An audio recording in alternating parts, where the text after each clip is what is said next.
మీ business ఏదైనా మీ ఊర్లో promotion చేయాలంటే అది సుమన్ టీవీతోనే సాధ్యం. ఇప్పుడే సంప్రదించండి. ప్రస్తుతానికైతే అబ్బాయి వాళ్ళ పిన్నితో ఉన్నాం. అమ్మ చెప్పండి ఏం జరిగింది చెప్పండి. అబ్బాయి ఎలా ఉండేవాళ్ళు? అంటే మనోజ్ కుమార్ అనేది 9th క్లాస్ చదువుతున్నాడు. తన క్లాస్‌మేట్ కాదు తను. అంటే ఒకే స్కూల్ అంట. ట్రావెలింగ్ ఒకే స్కూల్ బస్సులో వెళ్ళేటోళ్ళు. సో, అలా ఫ్రెండ్‌షిప్ అనేది ఉంది కానీ వాళ్ళు ఏం ఫ్రెండ్లీగా ఉండేవాళ్ళు. ఇంక చాటింగ్ చేసుకునేవాళ్ళంట. ఎట్లా అంటే హాయ్ అలా.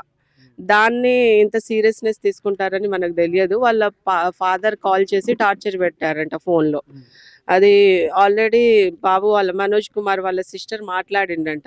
లేదు అంకుల్ మా ట్రావెలింగ్ ఒకే బస్సులో వెళ్తాం మేము. జస్ట్ ఫ్రెండ్లీగా మాట్లాడాం. ఇంకోసారి అట్లాంటి మిస్టేక్ ఏం జరగదు. సారీ అని చెప్పిందంట. అయినప్పటికీ ఆ నెంబర్ బ్లాక్‌లో పెట్టిన తర్వాత కూడా మళ్ళీ వేరే నెంబర్ నుంచి ఫోన్ చేసి బాబుకి టార్చర్ పెట్టడం.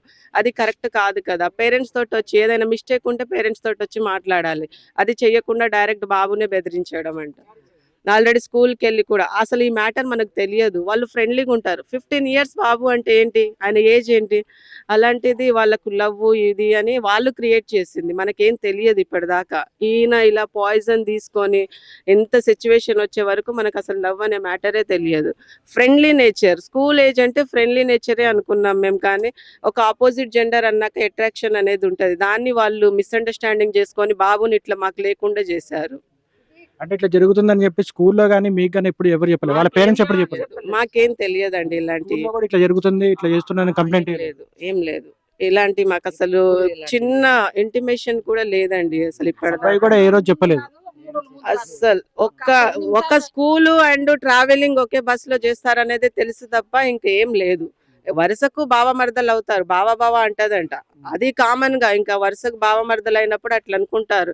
కానీ దాన్ని మిస్‌అండర్‌స్టాండింగ్ చేసుకొని ఒక అబ్బాయి, అమ్మాయి మాట్లాడంగానే దాన్ని లవ్వు అని వాళ్ళ డ్యాడీ అట్లా పర్టిక్యులర్‌గా చేసుకొని బాబుని వార్నింగ్ ఇవ్వడం కరెక్ట్ కాదు. అంటే గతంలో కూడా స్కూల్ దగ్గరికొచ్చేసి ఆ అబ్బాయిని కొట్టారని చెప్పేసి అంటున్నారు. అది ఎంతవరకు వాస్తవం? అది మాకు తెలియదండి. నిన్న వాళ్ళ పేరెంట్స్ ఒప్పుకున్నారంట. పోలీస్ స్టేషన్‌లో మేము కంప్లెయింట్ ఇచ్చాం. వాళ్ళ వల్లే ఇట్లా చనిపోయారని కంప్లెయింట్ ఇచ్చిన తర్వాత వాళ్ళ పేరెంట్స్ అంటున్నారంట. మేము ఆల్రెడీ వార్నింగ్ ఇచ్చిన తర్వాత కూడా బాబు వదలట్లేదు. ఆ విషయం వచ్చి పేరెంట్స్ తోటి మాట్లాడకుండా డైరెక్ట్ బాబుకి అట్లా వార్నింగ్ ఇవ్వడం కరెక్ట్ కాదని వాళ్ళొచ్చి తిట్టడం ఇవన్నీ బాబుకే జరుగుతున్నాయి. పేరెంట్స్‌తో వచ్చైతే డైరెక్ట్‌గా ఎప్పుడు మాట్లాడలేదండి. ఇంకోటి ఆ నెంబర్ నుంచి కాల్ చేసి వాళ్ళ సిస్టర్ రెస్పాండ్ అయ్యి ఏం లేదు అంకుల్ సారీ అని చెప్పిన తర్వాత కూడా బ్లాక్ లో పెట్టేసిన తర్వాత కూడా వేరే నెంబర్ తోటి కాల్ చేయడం అది కరెక్ట్ కాదు. ఇంకోటి బాబు అట్లా సూసైడ్ అటెంప్ట్ చేసుకొని మందు తాగి హాస్పిటల్కి తీసుకెళ్తున్న సమయంలో కూడా కాల్ చేస్తూనే ఉన్నారంట. ఇంకా మా బ్రదర్ ఫోన్కి చేస్తే చెప్పారంట ఆల్రెడీ మేము బ్యాడ్ సిచ్యువేషన్లో ఉన్నాం, మీతో మాట్లాడే సిచ్యువేషన్లో లేమన్నా కూడా కాల్ చేస్తూనే ఉన్నారంట. అది టార్చర్ పెట్టి హరాస్ చేయడం కరెక్ట్ కాదు అని మా ఉద్దేశం. బాబుకి ఎటువంటి న్యాయం జరగాలి? ఇంకా బాబు మాకు లేరండి. వాళ్ళకు కంపల్సరీ ఇలాంటి సిచ్యువేషన్ ఎవ్వరికి రాకూడదు అనేదే చెయ్యాలి. ఆ పేరెంట్స్‌కి ఇంకా తెలియకుండా ఇట్లాంటి హరాస్ చేయడం కరెక్ట్ కాదు. వచ్చి ఏదైనా ఉంటే పేరెంట్స్ తోటి ఫస్ట్ మాట్లాడుకోవాలి. అలానే కానీ డైరెక్ట్ పిల్లల మీద అటాక్ చేసి ఇలాంటి సిచ్యువేషన్ ఎవ్వరికీ రావద్దు అని మేము కోరుకుంటున్నాం. ప్రస్తుతానికి మనోజ్ అంటే విద్యార్థి ఎవరైతే ఉన్నారో వాళ్ళ అక్క ఉన్నారో తనతో మాట్లాడదాం. అమ్మ మీ పేరు? నా పేరు ఆశశ్రీ. అంటే మొన్న మా తమ్ముడు వాళ్ళ ఫ్రెండ్స్ తో కూర్చున్నప్పుడు వాళ్ళ డాడీ ఫోన్ చేశారంట.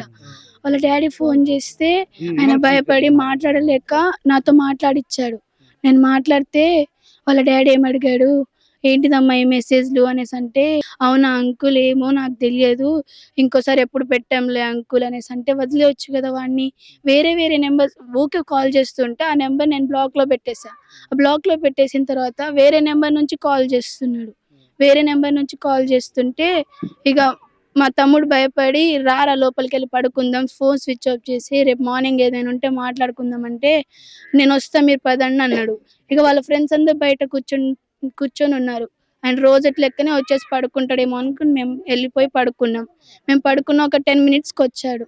వచ్చి తలపేసుకొని పడుకున్నప్పుడు మా మమ్మీ ఏమడిగింది, మళ్ళీ కాల్ చేశారా రా అని అడిగితే, కాల్ చేశారు మమ్మీ కానీ నేను కాల్ లిఫ్ట్ చేయలేదనేసి మాతో అన్నాడు. కానీ ఆయన కాల్ చేసి నువ్వు ఎక్కడైనా కనిపిస్తే నేను ముక్కలు ముక్కలు నరికి చంపేస్తా అది ఇది అనేసి బెదిరించాడంట. ఆ విషయం మాతో చెప్పలే ఆయన. ఒక 5 మినిట్స్ సరేరా ఇప్పుడు పడుకో అనగానే పడుకున్నాడు. ఒక 5 మినిట్స్‌కి మొత్తం వామిటింగ్ చేసుకున్నాడు ఇక్కడే. తర్వాత నైటే తాగిండమ్మా? నైటే ఆ 10 మినిట్స్‌లోనే అది జరిగింది మొత్తం. అంతే. తర్వాత హాస్పిటల్కి తీసుకెళ్ళాం. ఇక హాస్పిటల్కి తీసుకెళ్ళిన తర్వాత మీతో ఏం మాట్లాడింది? మాతో ఏం మాట్లాడలే. ఇక ఏమైందిరా అంటే అప్పుడు చెప్పాడు. ఏమైందిరా అంటే నేను ఇట్లా వాళ్ళ డాబా మీద విషయం ఉంటే తాగాను అనేసి అప్పుడు తెలిసింది మాకు ఆ విషయం. అప్పటి వరకు మాకు ఆయన అది తాగాడు అనేసి కూడా తెలియదు. ఆయన్ని కొట్టారు అనేసి మేము అట్లా అనుకున్నాం. ఇన్ని ఏదో చేశారు అనుకున్నాం కానీ ఆయన అట్లా తాగిండనేసి అయితే అస్సలు అనుకోలే. ఆయనకు ఆ ఆలోచన ఎట్లా వచ్చిందో మాకు అర్థం అవ్వట్లే. హాస్పిటల్‌లో అడ్మిట్ అయి ఉన్నప్పుడు అమ్మాయి గురించి ఏమని చెప్పాడమ్మా? అమ్మాయి గురించి అయితే ఏం చెప్పలే కానీ ఏమైందిరా అంటే నన్ను వాళ్ళ డాడీ చాలా బెదిరించాడు అనేసి అన్నాడు అంతే. ఏమని బెదిరించాడురా అంటే ఎక్కడైనా కనిపిస్తే నిన్ను ముక్కలు ముక్కలు నరికి చంపేస్తా అనేసి అన్నాడు అని చెప్పాడు అంతే.